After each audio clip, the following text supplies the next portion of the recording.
guys, welcome to my Starry Night set. I did a lot with this set. I shot a couple different looks, so please stick around and see all the things I did.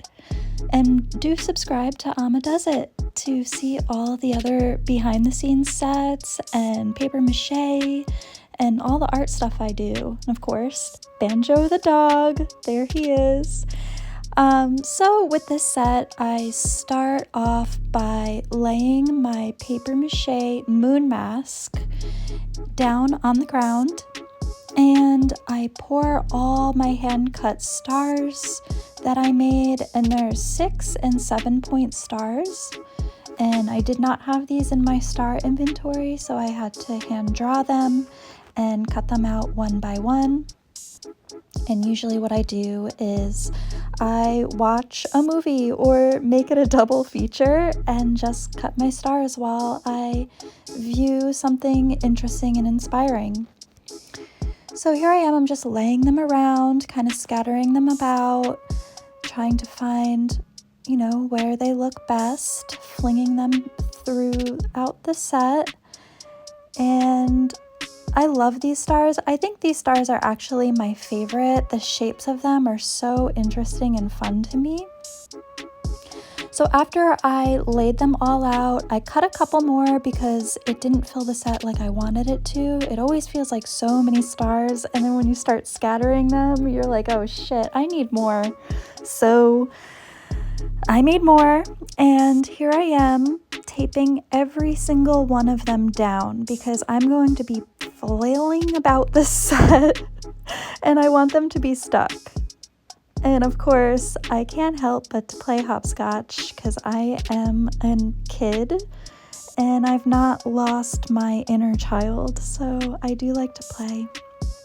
And setting my seamless stand, getting it ready to hook up my phone on the top with a little fun little swirly do.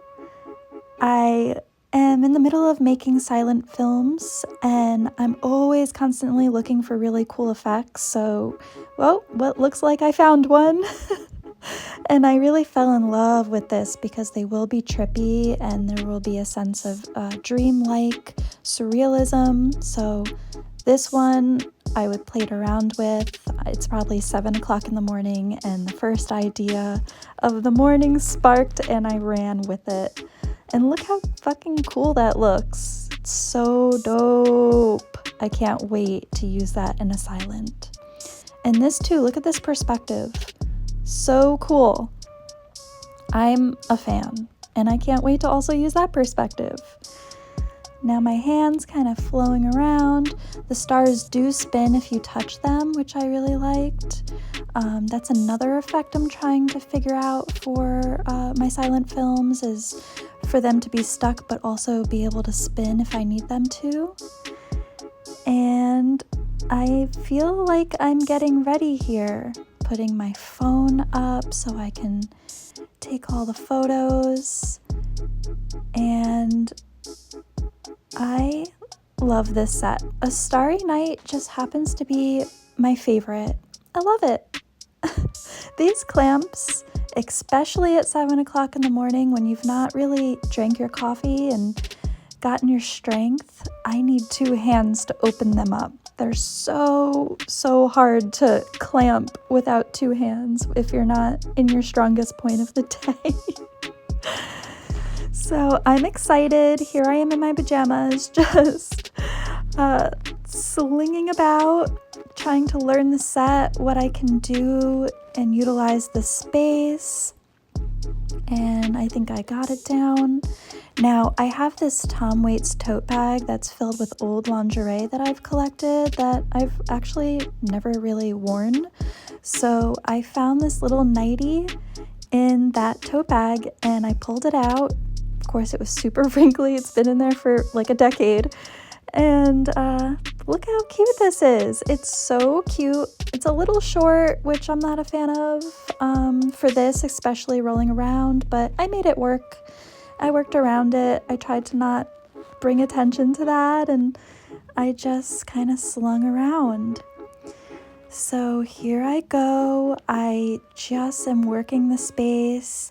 I'm taking lots of photographs and videos, and I'm making little stop motion photos with or videos with these images. So moving around with every photo is really important, because once you put them together, it looks like a video of you kind of moving around and playing. And I can cut them up into several different videos, and I like to, piece different parts together and flow in between all of my special effects apps and layer on top of layer. I've not yet used this set and made a video with.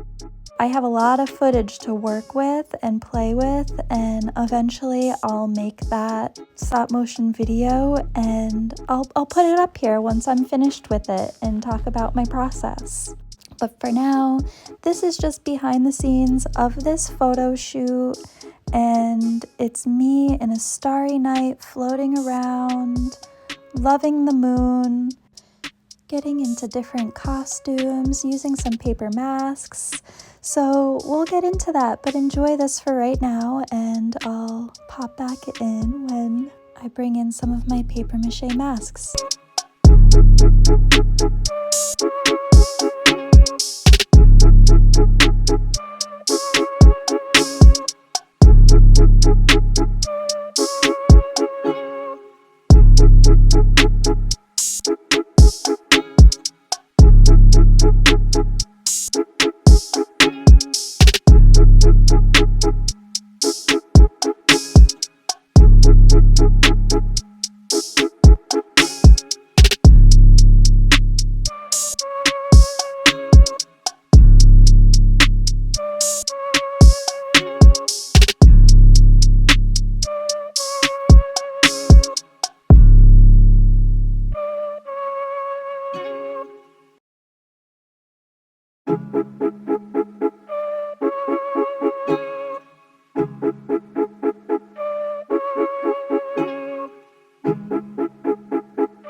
Okay, I left set and grabbed my star headdress.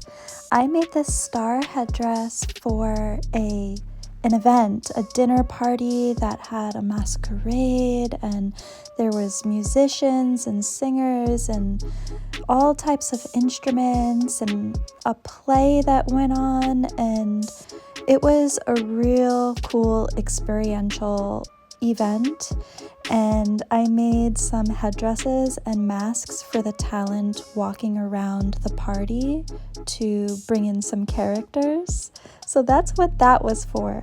Now this little jester mask I just made because when I paper mache stuff, it takes so long to make the clay and to make all the things, so I might as well just bunch things up and paper mache more things all at once, so all that time spent making the clay is spent well.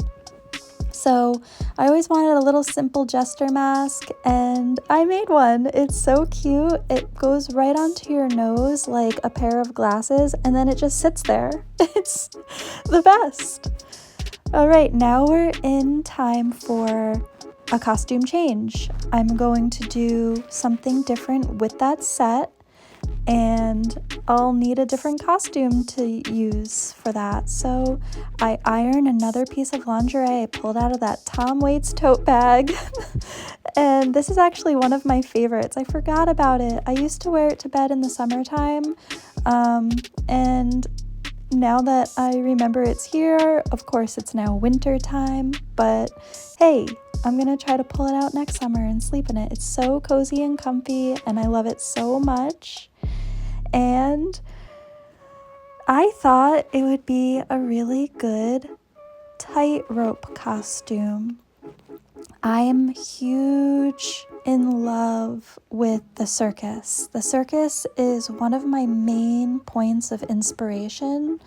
The turn of the century circus with all of the freaks and all of the really cool tricks that they do. And of course, I know animals aren't great to have in a circus, and we learn that later in life, but it was truly magical to see that. And I have lots of books from turn of the century into the early 1900s of the circus and all the sideshows, all the freaks. I love Coney Island and the whole history of Coney Island, state fairs, all of those things, they align with what I love so much, and it truly inspires me to create sets around these events.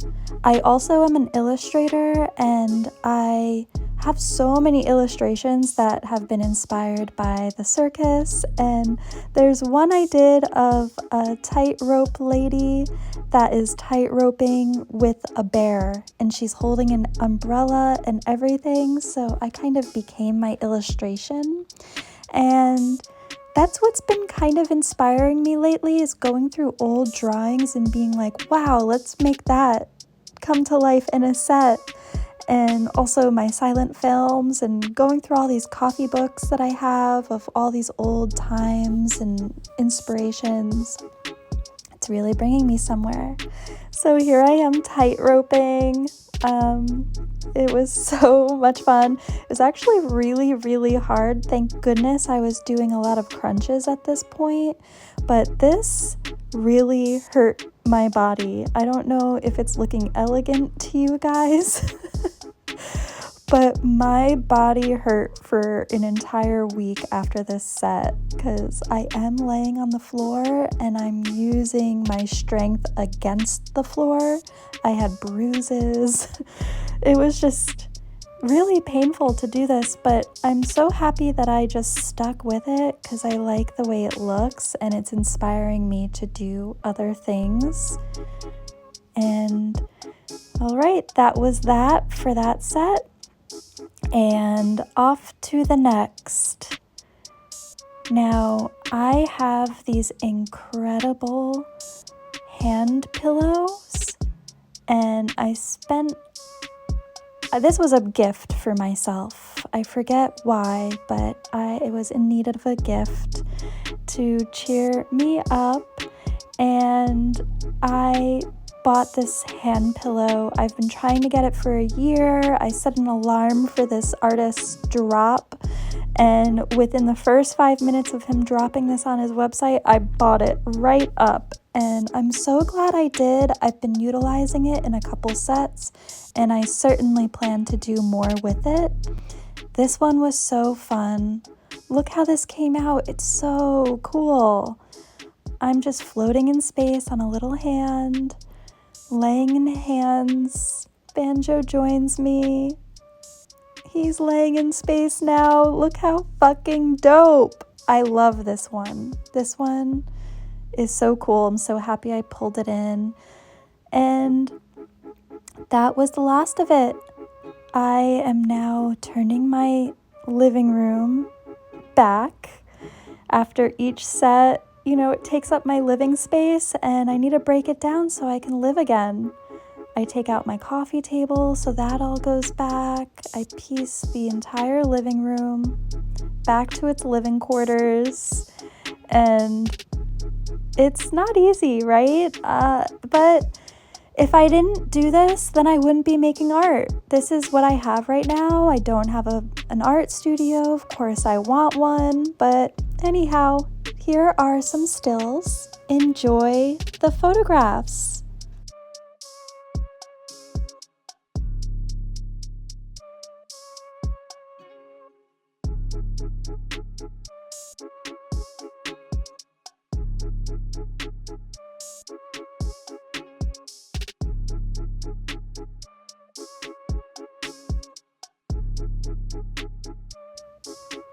Okay guys, that's all for this set. I really appreciate you stopping by. Please subscribe, like, comment. I'd love to hear from you. Thank you for visiting Amma Does It, and I can't wait to show you guys what I have brewing for all the next shoots and sets.